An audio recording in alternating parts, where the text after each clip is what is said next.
వాకిళ్ళ నిలిచింది వాస్తవమా, ఇన్నాళ్ళ గాయాలు మాయమమ్మా. డాడీ, మమ్మీ బాగున్నారా? సుకన్య ఎలా ఉన్నావు? నరేష్ బాబు బాగున్నారా? మా సుకన్యను చాలా జాగ్రత్తగా చూసుకోండి.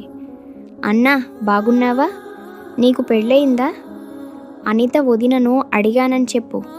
మీరందరూ నన్ను మర్చిపోయారా? నేనైతే మిమ్మల్ని అస్సలు మర్చిపోలేదు. నేనిక్కడ చాలా బాగున్నాను. చివరిగా ఒక విషయం డాడీ, నేను నిన్ను ఎప్పటికీ మర్చిపోలేను. I love you daddy. I miss you.